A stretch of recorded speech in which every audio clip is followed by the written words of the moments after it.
ازاي تعمل فلوس في الوقت اللي احنا فيه اسمع الفيديو للاخر عشان هقولك طريقة انك تعمل فلوس وتعتمد على نفسك من غير ما تشتغل عند اي حد. اقسم بالله هديك الخلاصة مية مية.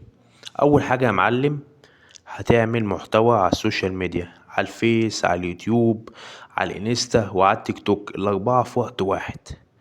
وكل يوم تتخصص، يعني انت ايه تتخصص في محتوى معين، محتوى طبخ، محتوى اللي انت تتريق على الفيديوهات، تقول رأيك، محتوى تحليل، اي حاجة تتخصص في المحتوى اللي انت حبه، وتعمل المحتوى على الاربع منصات في نفس الوقت. الفيس بيجيب ارباح من المشاهدات، ونفس الكلام اليوتيوب، بالذات اليوتيوب برضو بيديك على 1000 مشاهدة 2 دولار. شوف انت لو عملت 50 ألف مشاهدة، شوف اضرب 2 دولار في 50 على الفيديو، عمل لك 100. شوف انت ممكن تعمل 30 فيديو في الشهر، كل يوم فيديو او اكتر من كده حسب جهدك واجتهادك. ولازم كل يوم تنزل فيديوهات، لازم يكون عندك استمرارية. الاستمرارية دي هتقولي كل يوم هنزل، هقولك عندك حق، انت كده مينفعش تعمل الكلام ده. بس هقولك على طريقة ان انت ما تزهقش وان انت تكمل في صناعة المحتوى. اول حاجة تخلي يوم كده خاص للتصوير والمونتاج، يوم كامل اكنك ايه شغال، ما انت بتشتغل عن نفسك.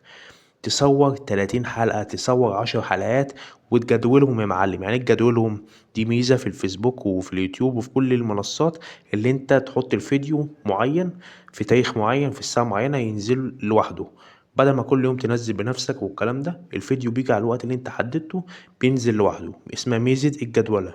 دي موجودة في الأربع منصات، سواء فيسبوك سواء تيك توك سواء انستا، الكلام ده. شوف بقى لما صفحتك تكبر، الناس عايزة ايه، انت تعمل لها اعلان او تنزل بوستاتهم على صفحتك، هتاخد فلوس من الناس وهتاخد فلوس من المشاهدات ومن الاعلانات، وكمان يبقى ليك ايه شهرة. الكلام ده على منصة واحدة. شوف بقى لما تاخد فلوس من على الفيسبوك ومن على اليوتيوب، انستا، تيك توك، الكلام دوت، يبقى انت عندك براند لنفسك، ان انت باني نفسك، مش بتعتمد بقى على شغلانة 7000 جنيه في الشهر و12 ساعة ولا 8000 جنيه.